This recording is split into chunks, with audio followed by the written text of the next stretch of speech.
I saw the message on my phone and froze. Don't call or come over. We're done. My mom's words were sharp, final, and chilling. For a second, I couldn't breathe. We weren't teenagers fighting over petty stuff. We were family. Or at least, that's what I had always believed. I stared at my phone for a long minute before replying. Got it. Short, calm, controlled. But inside, a storm was raging. This wasn't sudden. It had been building for weeks, maybe months. Small arguments that escalated, tiny manipulations I had ignored, every subtle guilt trip I had swallowed.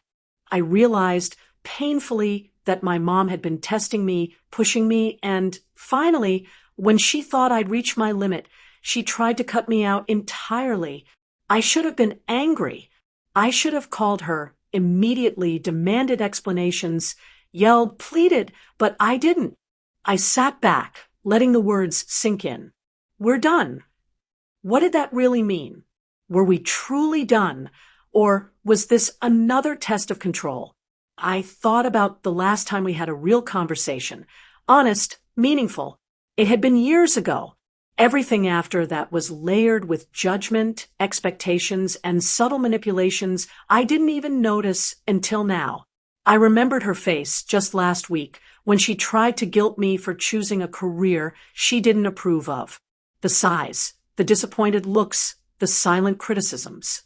She always thought she could direct my life without me realizing it. And my reply, got it, was the first time I had set a boundary. No arguments, no explanations, just acceptance. But acceptance was only the surface. Inside, I was already planning. Because boundaries are powerful, but revenge is stronger.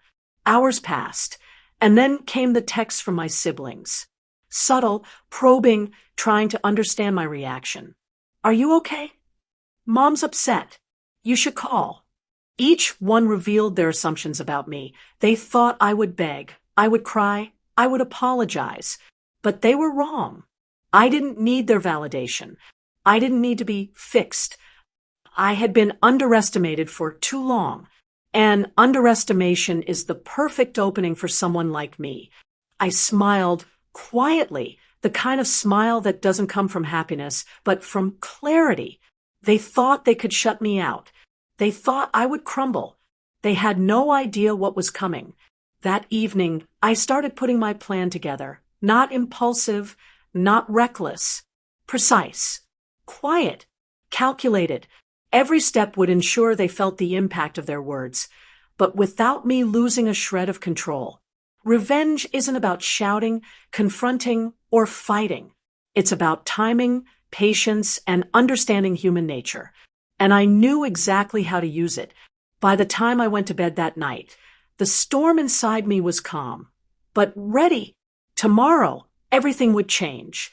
And they would finally realize when someone says, got it, it doesn't always mean surrender. Sometimes it's the start of the reckoning. The next morning, I woke with a sense of purpose. Mom's text wasn't just a rejection. It was an invitation to finally take control, to show them all that underestimating me had consequences. I started by observing quietly their routines, their assumptions, even the way my siblings talked about me behind my back. It all became part of my strategy. Every word they said, every slip, every tiny arrogance was fuel for what I was about to do. I reached out to a few people outside the family, friends who knew the truth about past manipulations, those who had witnessed the subtle games my mom had always played. Without drama, without confrontation, I gathered evidence, messages, overheard conversations, proof of how they tried to control or exclude me. Then I made a decision. I wouldn't react emotionally. No yelling, no begging, no pleading. Their shock would be my weapon. Later that week, my mom called, her voice hesitant. Honey, I just want to understand. Can we meet? I agreed, but on my terms. Neutral place. No one else present. Just us. When she arrived, her posture was cautious, her usual confidence muted. I didn't start with accusations. I let her talk first. She tried to guilt me, her words rehearsed, but shaky. We're family. You can't just disappear like this. I smiled faintly. I didn't disappear. I've been observing. I've been learning. And I've realized something very important. I'm done being manipulated. I handed her the folder of evidence, messages, timelines, all the ways she had excluded or controlled me. Her face went pale as she flipped through them. I didn't mean. You didn't mean? I asked, voice calm but firm. You intentionally tried to erase me. You thought I wouldn't notice, but I did. And now you get to face the consequences. Her hands trembled. That confidence I had grown up with, the sense of control she always carried, was gone. The realization that she had underestimated me and that I had the power now was undeniable. Then came the subtle shift. Her apologies, hesitant and incomplete, were no longer enough to sway me. I didn't lecture. I didn't yell. I let the truth, the evidence, and my calm demeanor do the work. They couldn't argue with facts. Later, my siblings tried to intervene, each attempt to guilt or intimidate me failing spectacularly. I had anticipated it. I had planned for it. Their reactions only confirmed my strategy. Underestimation is the perfect vulnerability. By the end of the week, the family dynamics had shifted. They were cautious, uncertain, and, most importantly, aware that I would no longer be manipulated.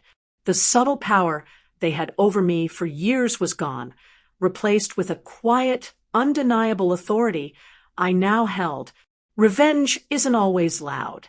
Sometimes it's measured, strategic, observed, and its impact lasts far longer than anger ever could. I left the cafe that day with a sense of calm satisfaction. They had learned, slowly, painfully, that I was no longer someone to overlook or underestimate. And the best part, I hadn't even lifted my voice. The final act was coming, and when it arrived, it would be unforgettable. I didn't want a scene. I wanted something cleaner, an ending that didn't require shouting or chaos, one that made them feel the truth without me losing myself in the process. A week after the cafe, I arranged one more meeting, not in a dramatic public place, but at my sister's house, during a family dinner she'd insisted I attend. They thought I was returning to fold back into the pattern. That was their mistake. I sat at the table and let the evening unfold, polite conversation, half-laugh stories, the usual small cruelties hidden as jokes. My mom kept glancing at me, nervous and small. My sister moved plates around, trying to keep everything comfortable. Everyone assumed I'd apologize, promise to forget, to move on. They mistook silence for surrender. Halfway through dessert, I stood up. The room tightened like a held breath. Before we finish, I said, calm and even, I want to tell you one thing.